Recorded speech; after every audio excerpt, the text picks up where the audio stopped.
The billionaire laughed, a deep, confident sound that echoed through the marble-floored courtroom, drawing a few nervous chuckles from the rows behind him.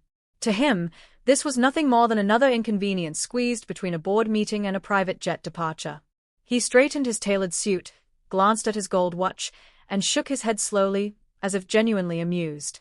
"This is absurd," he said, his voice calm but sharp, polished by years of commanding rooms far larger than this one.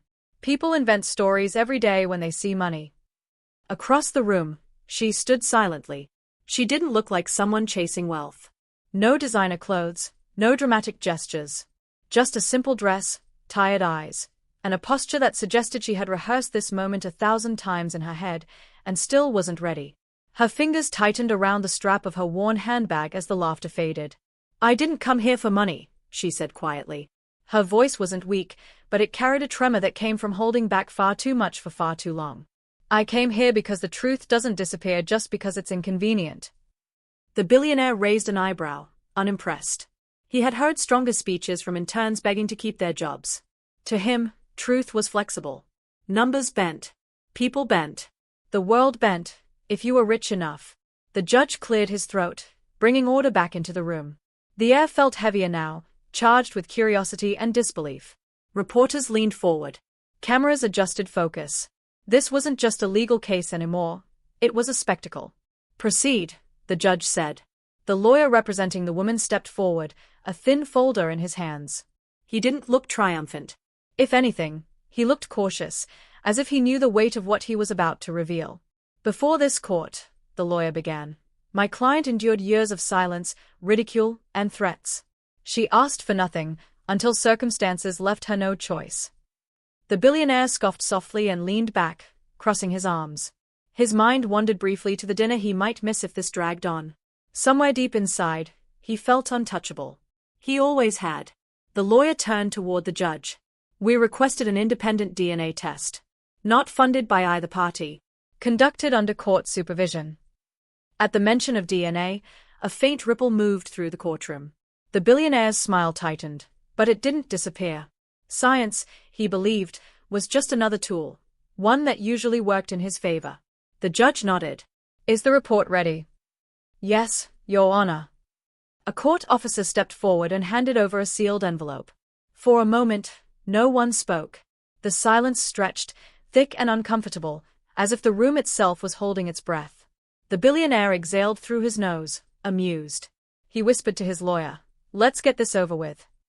The judge opened the envelope. Her eyes never left his hands. As the judge scanned the report, something subtle changed.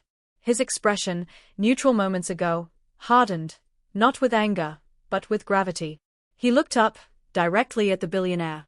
"According to the DNA analysis," the judge said slowly, carefully, "the probability of paternity is." The billionaire shifted in his seat, still confident, still dismissive. 99.9%. The courtroom froze. The sound that followed wasn't dramatic gasps or shouting. It was silence, raw, stunned silence. The kind that makes your ears ring. The billionaire laughed again, but this time it came out wrong. Short. Uncertain. "That's not possible," he said quickly, standing up. "There must be a mistake. I want another test." The judge's voice cut through him. This was the second test. The billionaire's lawyer stood abruptly, flipping through his own copy of the report, his hands shaking just enough to notice. His face drained of color. Across the room, her knees weakened. She reached for the bench behind her, steadying herself as years of being called a liar, a manipulator, and nobody crashed down all at once. Tears filled her eyes, but she didn't cry. Not yet. The billionaire looked around, searching for something, support, denial, control. But all he saw were cameras, whispers, and faces that no longer admired him. "Who are you?" he demanded, his voice louder now, edged with panic as he stared at her. "Why didn't you come to me before?" She finally looked directly at him. Her gaze wasn't angry. It was tired. "I did," she said. 5 years ago. You laughed then too." A murmur spread through the courtroom. The billionaire opened his mouth to respond, but nothing came out. For the first time in his life, money couldn't buy him a sentence. His mind raced back through blurred memories, nights he never thought twice about, names he never learned, consequences he never imagined. The judge banged the gavel lightly. Order! The lawyer spoke again, his voice steady but firm. This case was never about humiliation. It was about acknowledgement. About responsibility. The billionaire slowly sank back into his chair. His shoulders, once rigid with power, seemed to collapse inward. Outside, flashes from cameras lit up the windows as news of the revelation began spreading faster than he could stop it. And just as the courtroom prepared to move forward, the judge looked down at the final page of the report, one detail that hadn't yet been mentioned, and paused, his eyes narrowing slightly as he read it again, as if to be sure he hadn't misunderstood what was written there. The judge leaned back in his chair, the paper still held between his fingers, his gaze fixed on a line that carried far more weight than the numbers above it. He cleared his throat once, slowly, as though choosing his next words with care. There is an additional note attached to the report, he said. The courtroom stirred again, chairs creaking, whispers slipping through the silence like cracks in glass. The billionaire straightened, hope flickering briefly across his face. Extra notes meant complications. Complications meant delays. Delays meant time. And time had always been his greatest ally. The judge continued. The child in question suffers from a rare genetic condition. One that can only be inherited if both biological parents carry the same recessive gene. The billionaire frowned, confusion replacing arrogance. His lawyer turned toward him sharply, eyes wide. You never mentioned this, the lawyer whispered under his breath. I didn't know, the billionaire snapped back, his voice low but tense. The woman closed her eyes. She had lived with this information for years. Hospital corridors, quiet consultations, doctors speaking gently as if softness could soften reality. She remembered holding her child's tiny hand, promising answers she didn't yet have. The DNA report confirms, the judge said, that this genetic marker matches both parties perfectly. A reporter dropped a pen. The sound felt unnaturally loud. The billionaire swallowed. His mind raced, assembling strategies that no longer fit together. And what does that prove? He demanded. Plenty of people share genetic markers. The judge met his gaze, unimpressed. It proves that the likelihood of error is virtually non-existent. For the first time, the billionaire's confidence fractured completely. He looked down at his hands, hands that had signed billion-dollar deals, crushed rivals, dismissed lives with a gesture. They were trembling. The woman spoke again, her voice steadier now. I watched my child struggle to breathe in a hospital bed while you hosted charity galas, she said quietly. I read your speeches about responsibility and legacy while explaining to a doctor why the father wasn't there. The billionaire's jaw tightened. You should have tried harder to reach me. A bitter smile crossed her face. I did. Your assistant told me to stop calling. Your lawyer sent me a warning letter. A murmur swept through the room again, louder this time. The judge raised his hand. Enough. The billionaire leaned forward, desperation creeping into his tone. What do you want? He asked her. Money? Fine. Name the number. She shook her head slowly. That's the problem, she said. You think everything has a price. The judge set the report down. This court will decide the legal consequences in due time, he said. But understand this, the facts are now public record. Public. The word echoed in the billionaire's mind like a gunshot. His phone vibrated in his pocket. Once, twice, again, no doubt exploding with messages from advisors, investors, people suddenly reconsidering their loyalty. He didn't check it. Instead, he looked at her again, really looked at her this time. The exhaustion in her face. The quiet strength in her posture. The absence of greed he had expected to find. What's the child's name? He asked suddenly. She hesitated, surprised by the question. Why does it matter now? Because, he said, his voice rougher than before, if this is true, I should at least know that. The courtroom waited. She spoke the name softly. The billionaire repeated it under his breath, as if testing how it felt to carry something that wasn't an asset or a liability. Outside, the doors burst open as more reporters were allowed in. Flashbulbs lit up the room again, brighter, harsher. The billionaire flinched this time. The judge banged the gavel. We will recess for 30 minutes. As everyone rose, the billionaire remained seated. His lawyer bent down urgently. We need to control the narrative, he whispered. Say nothing. Not a word. Across the room, the woman gathered her things. Her lawyer touched her arm. You did well, he said quietly. She nodded, but her eyes were distant. Victory didn't feel like she had imagined. There was no triumph, no satisfaction. Only a strange emptiness, as if something she had carried for years had finally been set down, leaving her unsure how to stand without it. As she turned to leave, she felt eyes on her. The billionaire was watching her. Not with anger. Not with disbelief. But with something unfamiliar, uncertainty. "Wait," he said, standing abruptly. The room hushed again.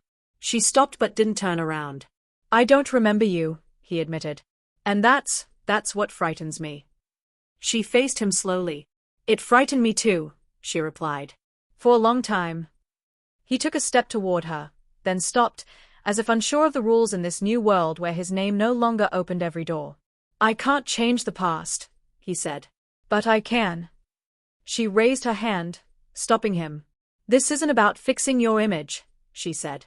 "It's about whether you can live with the truth when no one is clapping." The words landed harder than any verdict. The judge watched the exchange carefully, saying nothing. The billionaire nodded once, slowly. "I need time," he said. She studied him for a moment, then replied, "So did my child." The court officer announced the recess again, louder this time. People began to move, conversations erupting all at once.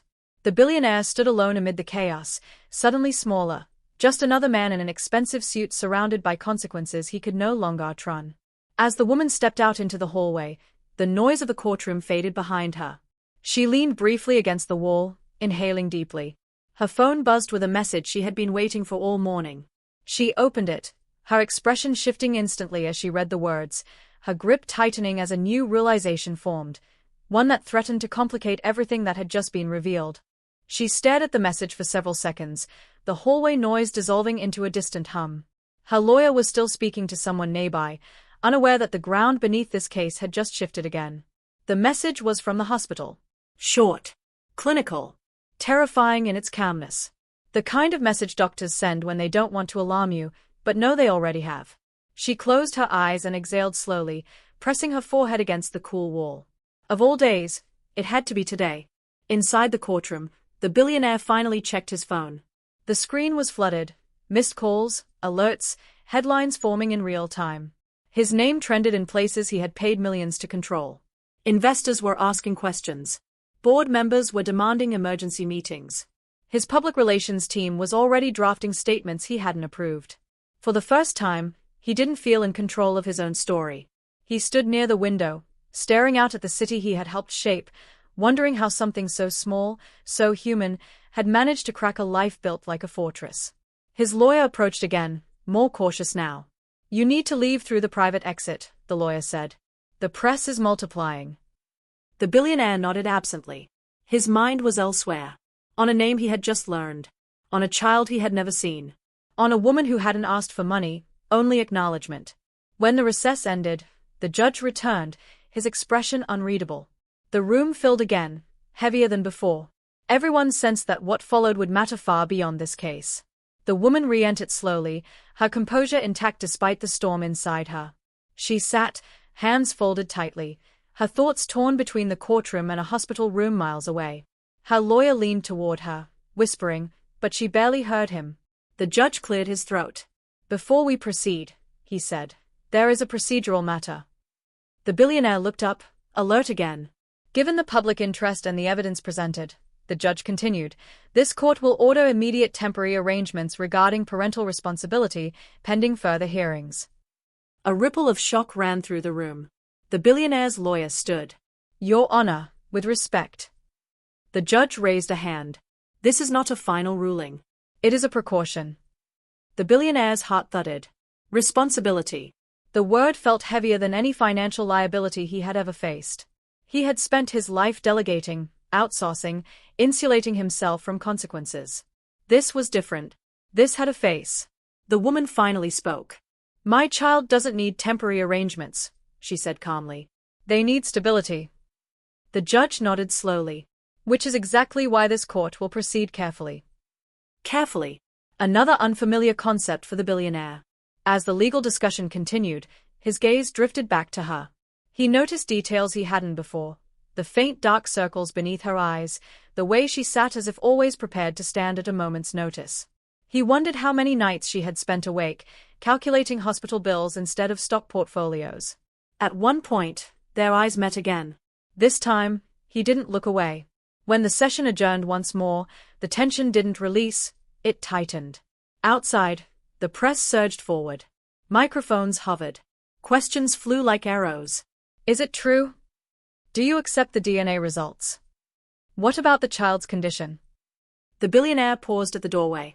His team urged him forward, but he stopped, turning back toward the courtroom. Toward her. I will make a statement later, he said quietly, surprising even himself. Then, more softly, not today. She watched him leave, conflicted. Part of her wanted to believe him. Another part remembered every unanswered call, every dismissed email. Her phone vibrated again. Another message. More urgent this time. She stood abruptly. Her lawyer looked alarmed. What's wrong? I need to go, she said. Now. He followed her gaze to the phone, read the message, and his expression changed instantly. I'll inform the court, he said. As she hurried down the steps outside, the noise of the crowd pressed in. She lowered her head, pushing through, heart racing. Somewhere behind her, someone shouted the billionaire's name. Cameras flashed. But her world had narrowed to a single destination. Minutes later, across the city, the billionaire sat alone in the back of his car, the city lights streaking past like blurred memories. He loosened his tie, breathing deeply, trying to steady himself. His phone rang again. This time, it wasn't his lawyer. It was a number he didn't recognize. He hesitated, then answered. Yes. There was a pause on the other end. Then a voice, professional and measured. Mr. Hale, this is St. Vincent's Medical Center. We're calling regarding a minor listed as your biological child. The words hit him harder than any headline. Yes, he said, his voice tight. What is it? There's been a complication, the voice continued. We tried reaching the mother, but we were informed you are now legally listed as an emergency contact. Emergency contact. He closed his eyes. I'm listening, he said. As the call continued, his grip tightened around the phone, his face draining of color. The car slowed, then stopped at a red light, but he barely noticed. All he could hear was the voice explaining risks, timelines, decisions that couldn't be delayed. When the call ended, he sat in silence, the city frozen around him. His driver glanced back, concerned. Sir. The billionaire didn't answer immediately. He stared straight ahead, seeing not buildings or lights, but a future he had never planned for, and a choice he could no longer avoid. At the hospital, the woman burst through the doors, breathless, her heart pounding. Nurses moved quickly, guiding her down familiar corridors. She signed forms without reading them, her hand shaking now, composure finally cracking. As she reached the waiting area, she stopped short. He was there, standing awkwardly near the wall, his expensive suit looking out of place among plastic chairs and antiseptic smells. He turned as she approached, their eyes locking in shock. For a long moment, neither of them spoke. Then he said quietly, "They called me." She searched his face, trying to read intention, sincerity, fear. What she saw surprised her. He looked terrified. "They need a decision," he added. "And I don't know what to do." She swallowed hard, emotion rising like a tide. "Neither did I," she said. The first time. A nurse approached them, clipboard in hand, eyes moving between the two. "We need to speak with the parents," she said. Parents. The word hung between them, heavy and undeniable, as they followed her down the corridor toward a room where everything, power, money, pride, would finally be tested in ways neither of them had ever imagined. The corridor seemed longer than it actually was, each step echoing with a weight neither of them knew how to carry yet. The nurse walked ahead, efficient and calm, as if this were just another shift, just another family facing a moment that would redefine everything. For the billionaire, the smell of disinfectant felt sharper than the scent of any boardroom, more invasive than any hostile takeover. For the woman, it was painfully familiar. They stopped outside a set of double doors. A small red light glowed above it, blinking steadily. "The child is stable for now," the nurse said, her voice gentle but firm. "But we need consent to proceed with the next step." The billionaire glanced at the woman, then back at the nurse. "What kind of consent?" he asked. "There's a procedure," the nurse explained. "Time sensitive. The risks are manageable, but delaying could worsen the condition. The woman nodded immediately. Do it, she said. Whatever you need. The nurse hesitated, then looked between them. Legally, we need both parents to sign. The billionaire's chest tightened. Both parents. The words followed him like a shadow he couldn't outrun. He took the clipboard when the nurse handed it to him, staring at the form as if it were written in another language. Numbers, percentages, medical terminology, none of it frightened him as much as the simple line at the bottom. Father's signature. His hand hovered above the paper. What are the chances? He asked quietly. The nurse met his gaze. Good, she said honestly. But nothing is guaranteed. Nothing ever was. He knew that now. He signed. The pen felt heavier than any contract he had ever held. When he passed the clipboard back, the nurse nodded once and disappeared through the doors. Silence fell again. The woman sank into a chair, her shoulders finally slumping as exhaustion washed over her. She pressed her palms together, eyes closed, lips moving silently in a prayer she had whispered too many times before. The billionaire remained standing, unsure where he belonged, unsure if sitting felt too permanent.